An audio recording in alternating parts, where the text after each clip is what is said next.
Hey lovelies, welcome back to my channel.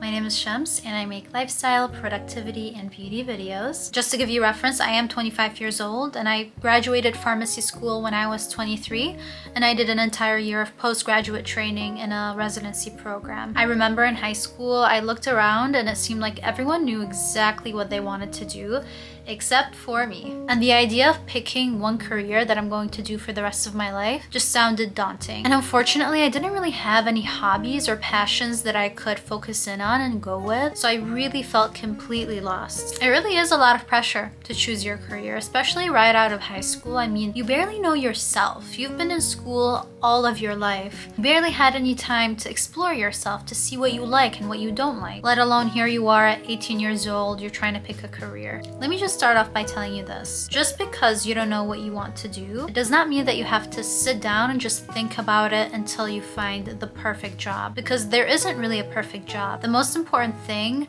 and the thing that helped me keep going when I was at that point where I was lost and I had no idea what I wanted to do, is the fact that you have to keep moving, because as you keep moving, that's when you meet different people, that's when you learn different things, that's when you put yourself out there and learn more about yourself. If you just keep going with life, then the right answers will come to you, I promise. Okay, so this video has 3 sections. The first section is some practical tips about career options. In the second section, I'm going to tell you about where to start. And the third and last section is the next steps that you should take. Okay, so some practical advice that helped me tremendously and that I tell my younger sister, and honestly anyone who's just unsure of what they want to do after high school, is to not go to college just because your parents or society wants you to go to college. And let me clarify. What I mean is, don't go to a university, especially if you don't know what you want to do. If you know that you for sure want to get a bachelor's degree, make sure to get a bachelor's degree in a major that gives you skills that are marketable and that can get you a job. Remember, at the end of the day, the only reason you're going to college is to get the experience necessary to then be able to get employed. And consider community college right off the bat. That's what I did. I did community college and then I took the higher level classes at a university, and that allowed me to finish all of my undergraduate training with 0 debt.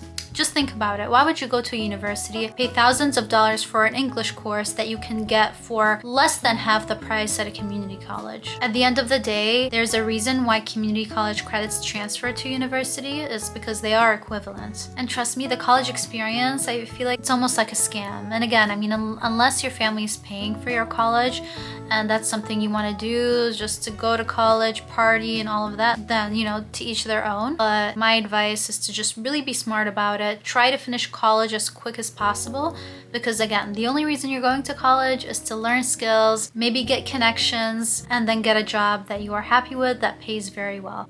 So like I hinted at earlier, if you do decide to go to college and get a bachelor's degree or an associate's degree, make sure that the major you're majoring in has a clear skill. And that means don't be fooled by majoring in something that interests you. You know, let's say you're passionate about learning Spanish. You've always wanted to learn Spanish, and so you get convinced to major in Spanish. That decision may cost you a lot in the long run, because you're still paying a lot of tuition to earn a degree, and sure, you're gonna be more proficient in Spanish, but honestly, if your dream is to learn Spanish, instead of doing 4 years bachelor's degree, you can just go to a Spanish-speaking country and learn the language in a few months. And that's just the harsh truth. Not to mention the obvious, but unless you want to be like a Spanish teacher, for example, and it's been your dream to have a bachelor's degree in Spanish, then of course go for that. But if something is just your interest, it does not mean that you should major in it. You should always think about, okay, if I'm gonna major in this specific major, what kind of job am I going to get?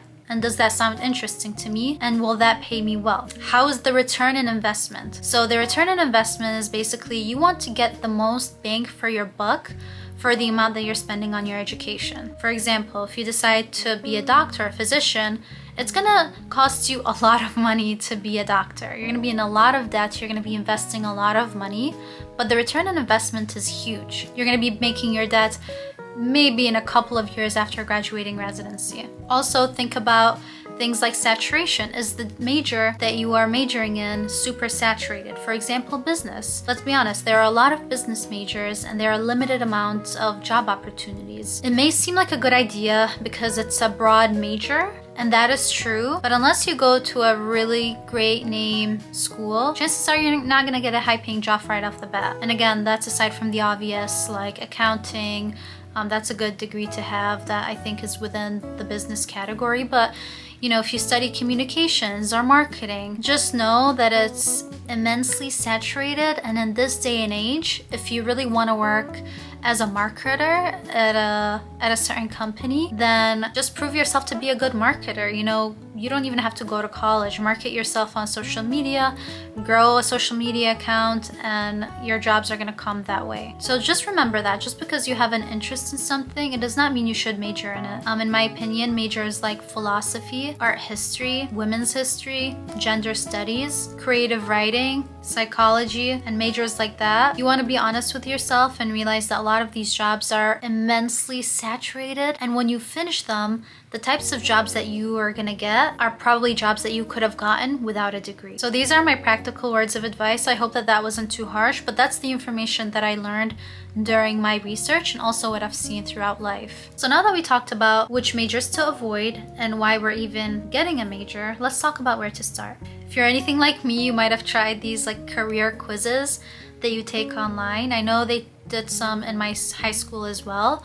I never ended up relating or liking the jobs that came out at the end of these quizzes that I took. I feel like they were just inaccurate, and I think that your result can change based off of the day, based off of your mood. So I don't really believe in those. I don't think anyone has chosen a career just because a quiz told them that that's what they're most compatible with. Like, let's be real here. I feel like schools should just get rid of that. There's a lot that I think should be changed in the high school system, but one thing is that, like, just get rid of it and let's be real. Let's talk practical. I'm gonna tell you the steps that I took that helped me to narrow down choosing pharmacy when I graduated high school. The first thing is you're gonna wanna write an entire list of every single thing that interests you. And I mean everything. What interests you? Is it makeup?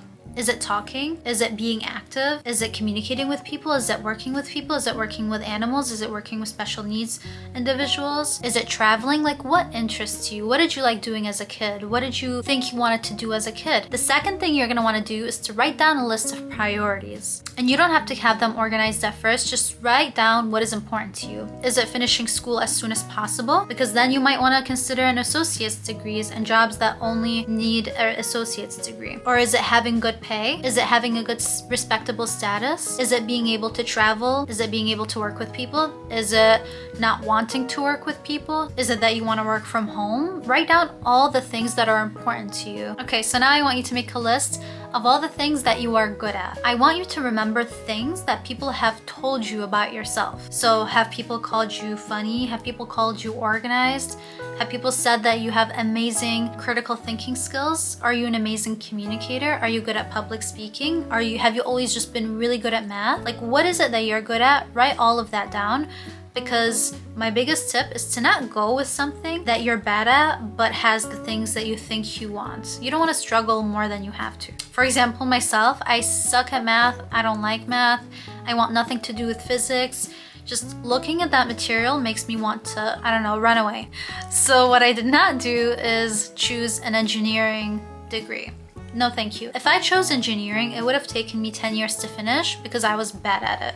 So write down all the things that you are good at. All right, so finally, I want you to look at these lists that you just made and make some overlaps. Like, look at your top things that you want, top things that you're good at, top things that you're interested in, and take a look at them and see what kind of jobs might overlap with these things. And let me just say, if you're really hands-on, and you're really good with your hands and you don't want to spend a lot of time in school and you don't want to spend a lot of money on school, don't overlook trade schools. Trade schools and trade jobs pay incredibly well, and they pay even more than a 4-year fancy college degree does. And after a few years, you may be even able to open your own business in the specific trade that you have chose to specialize in, and you can make a lot of money. Okay, so now let's talk about the next steps. What do you do now? Because we just made a bunch of lists about things that you're good at and things you're interested in and all of the above, and you have written down some jobs that you think fit your interests, your skills, and priorities. Now what you're gonna wanna do is to learn more about these things. So use your resources, use YouTube, use Google, reach out to people that have these jobs that you have written down. And let me tell you, you're not gonna feel 100% certain about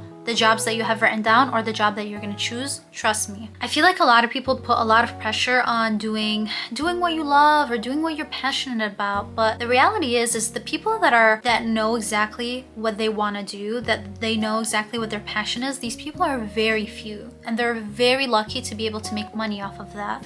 And of course, me and you, we can get there too, but we have to keep it moving. We can't just dwell and try to figure out what our life's purpose is. Like, no, we have to figure out things that work for us and start from somewhere, because chances are you're gonna meet someone, you're gonna see something down the line that is going to take you to exactly where you need to be. What your job is right now is to be as smart as possible about this, finish your school as fast as possible, and just keep it moving. Find out people to talk to, find out mentors, volunteer at these specific jobs, and then just get started. What I don't recommend is switching majors a million times. Oh my god, that's gonna take you forever to finish school. Don't do that. That is it for my video. Thank you so much for watching. I will make another video all about pharmacy, why I chose pharmacy, how I came to the place that I am today. So I definitely have a lot to share and a lot to hopefully teach you guys. But if you found this video helpful, then hit the like and let me know what you want to see in the future. But for now, I will let you guys go. I will see you next time. Goodbye.